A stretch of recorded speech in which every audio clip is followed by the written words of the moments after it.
Yep, it's Doctor Who time again. The Giggle episode review. Yes, hello once again, YouTube, and welcome to another video. This is the look of a grown man. I can see you're wondering, why am I looking like this? Well, the last episode of the 60th anniversary special had come and gone, and I'm here to talk about it on the internet, in the vast depths of the infinite net. We will see how good this episode is. That wasn't supposed to happen, but anyway. And let's just get on with it. Okay. First thing. Everybody's talking about Neil Patrick Harris as the Celestial Toymaker. And I do believe... Okay. Yeah, I do believe he was a good fit for the Celestial Toymaker, getting somebody of that caliber. But it does make me wonder, are we ever going to see the Toymaker ever again? I know Neil and Russell are good friends, but he's a high-profile actor.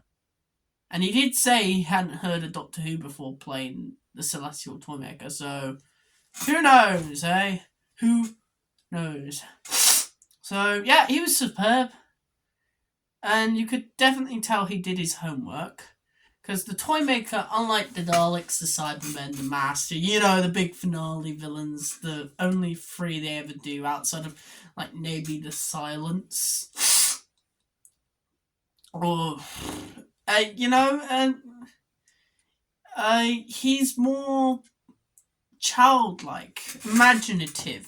He uses puppets as he turns people into his own playthings. Excuse the cold, but I have a cold because it's winter. That's why I'm wearing the blooming scarf. Yeah, Tom Baker's scarf because it's fucking cold out there, isn't it? Anyway, that's never the point.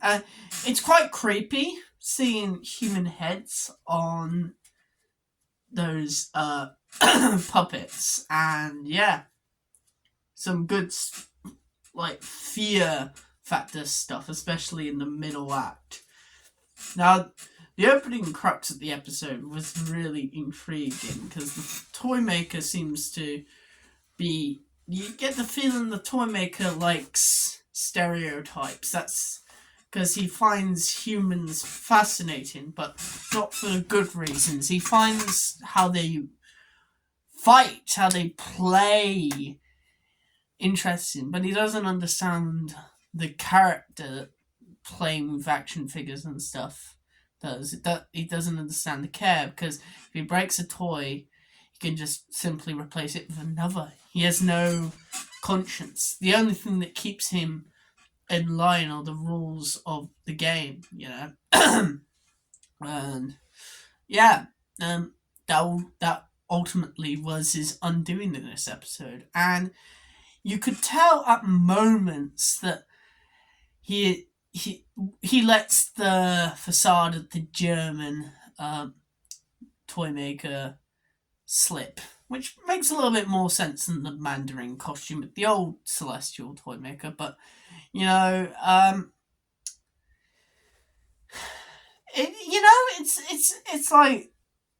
it's quite interesting. Of course, he was the reason for the Doctor's regeneration. We will get into that weird regeneration sooner rather than later. Tennant take MVPs of this whole entire 3-episode arc, in my opinion. Tennant really slipped back into the role of the Doctor so well, and and you think it's already over. He makes you want to see more of him.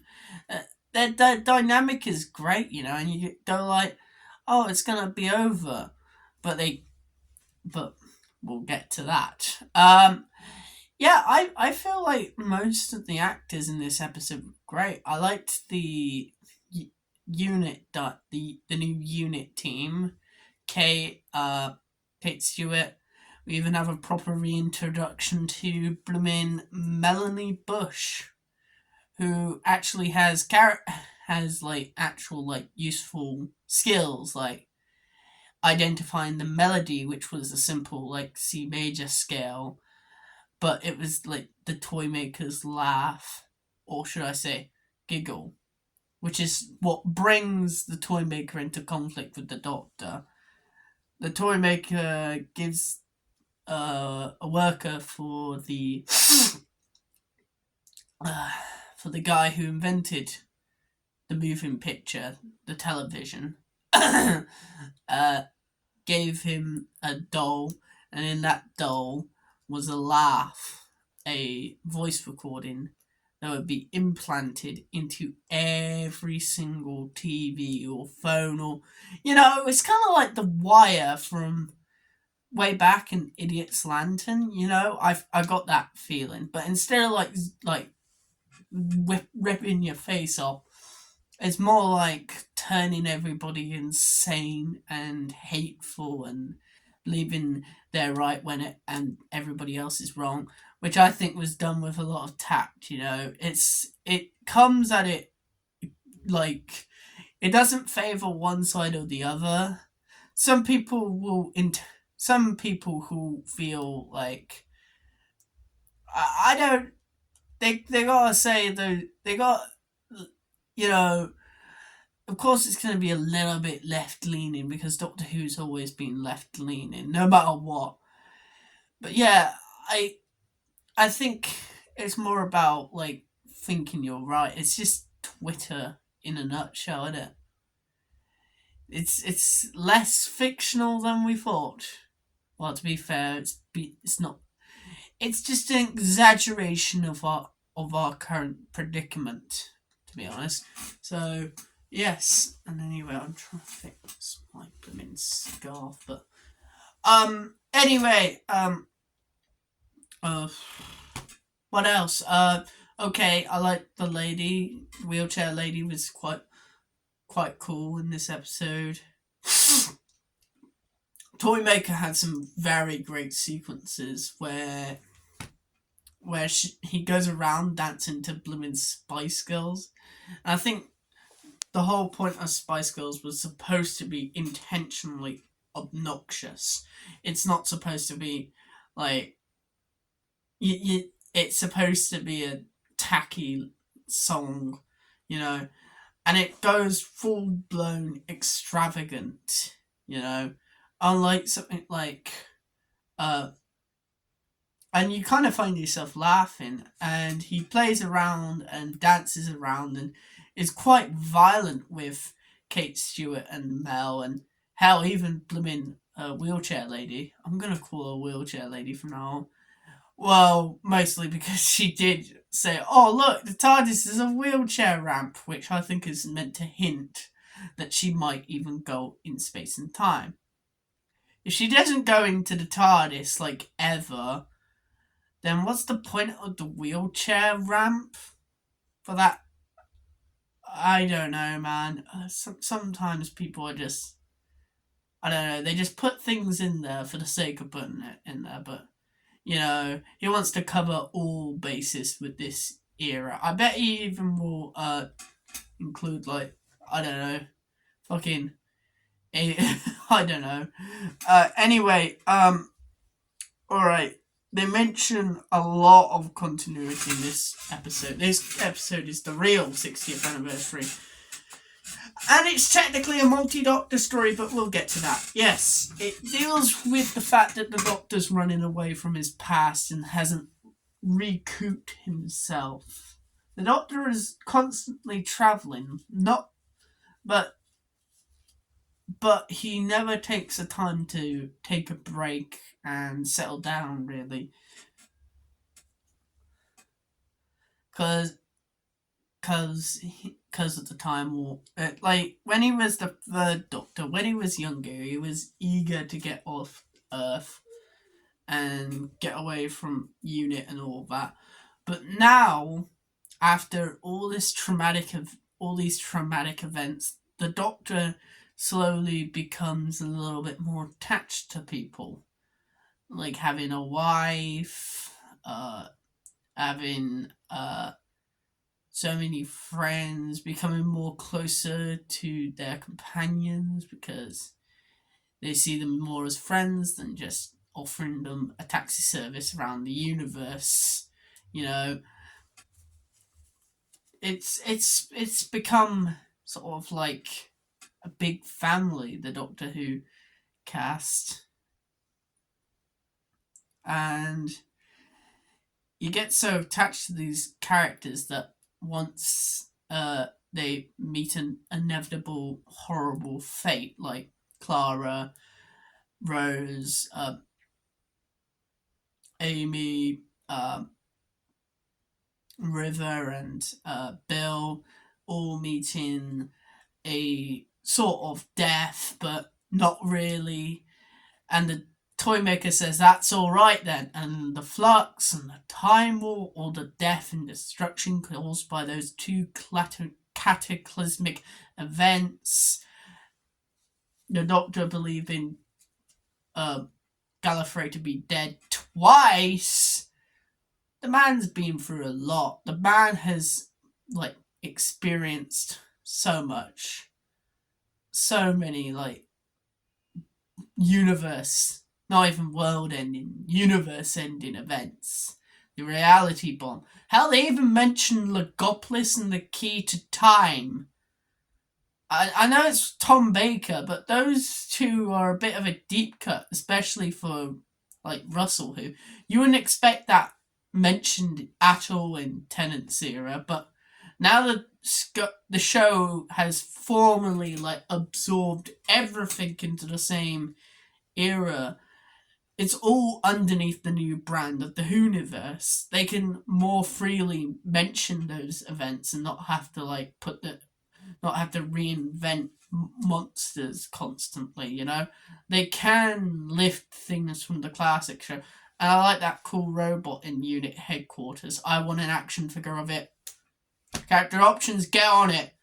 Or we can replace you with blimmin' Hasbro, because I'm so disappointed with character options recently. Well, I'm disappointed with the BBC not funding character options, but I guess it doesn't have that much confidence in Doctor Who. Anyway, that's not to the point. Okay, yeah, we got creepy dolls, but subversion, cool subversion, not like the Last Jedi subversion. Donna kicked their fucking ass because Donna seems to be the real MVP of this season. And yeah, Tennant gets to be a little bit creepy as well, like last episode. And I just think that whole doorway corridor scene was great. That bit kind of distracted from the whole issue with the like satellites and everybody going insane.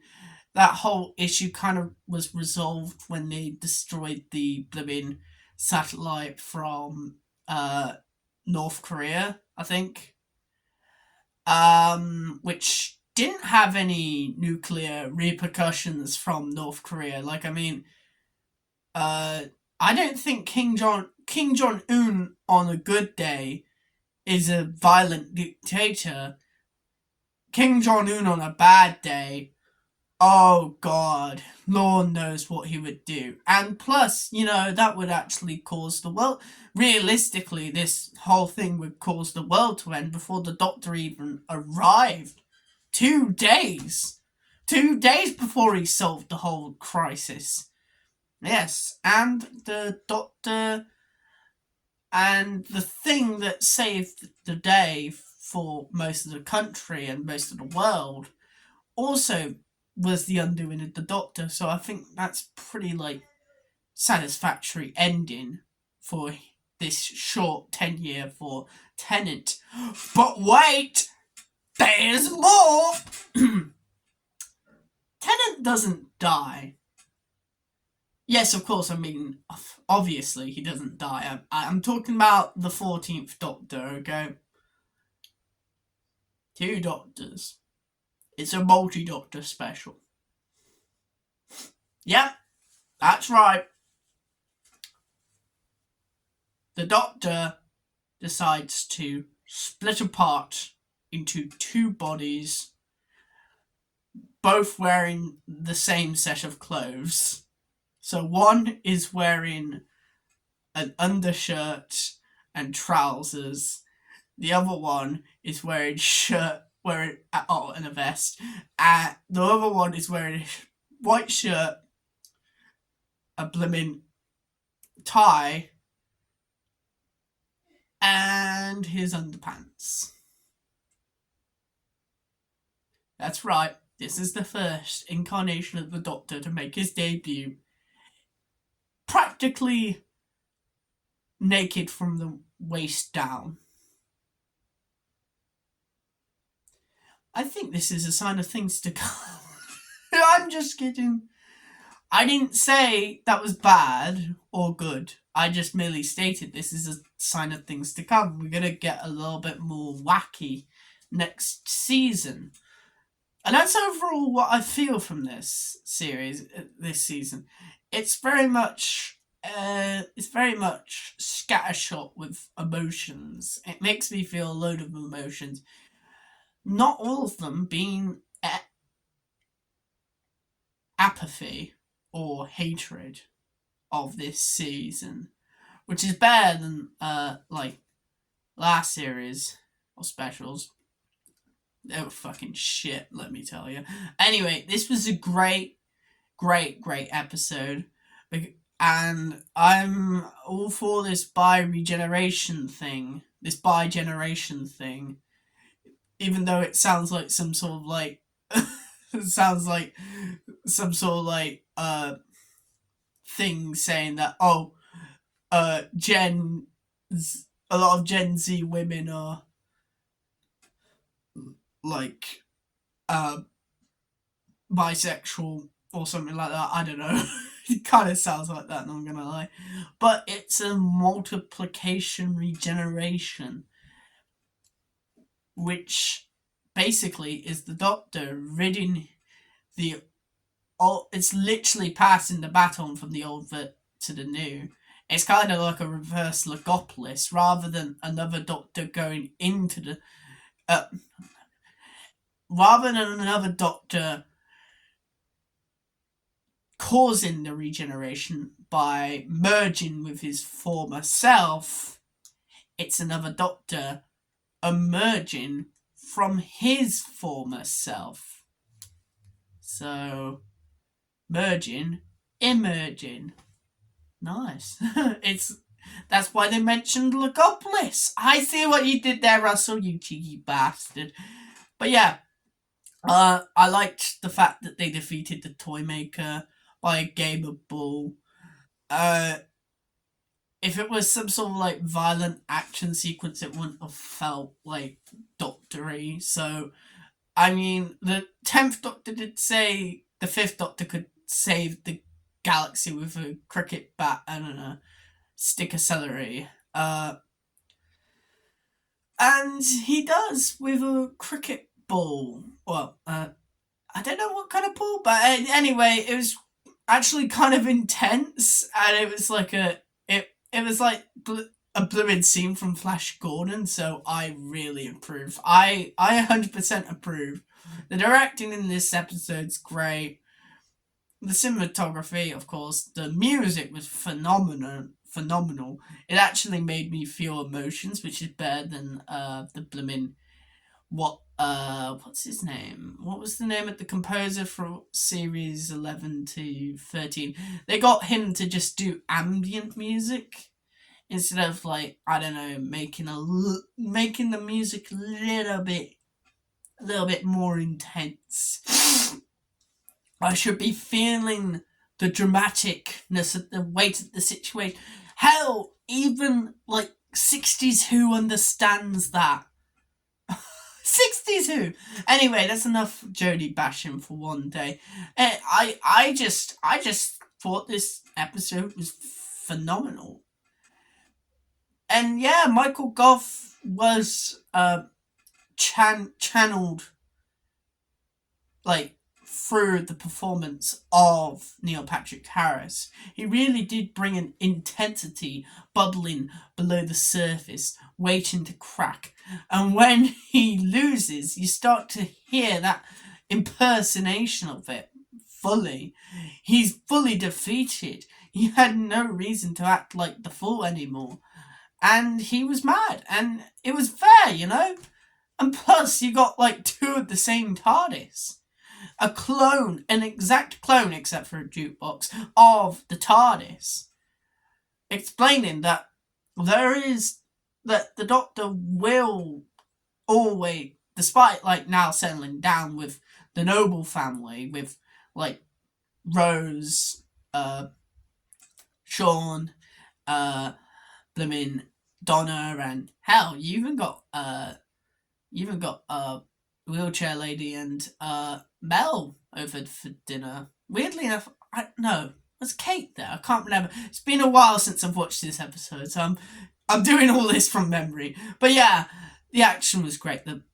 The choreography of every scene, the way people moved, the way things happened, Unit being absolutely useless, shooting pebbles and turning into balloons, absolute phenomenal, like scary but also funny, like in a sort of Douglas Adams way. This season, surprisingly enough, feels like a season 17 thing, and that's a compliment from me, because I actually quite like season 17.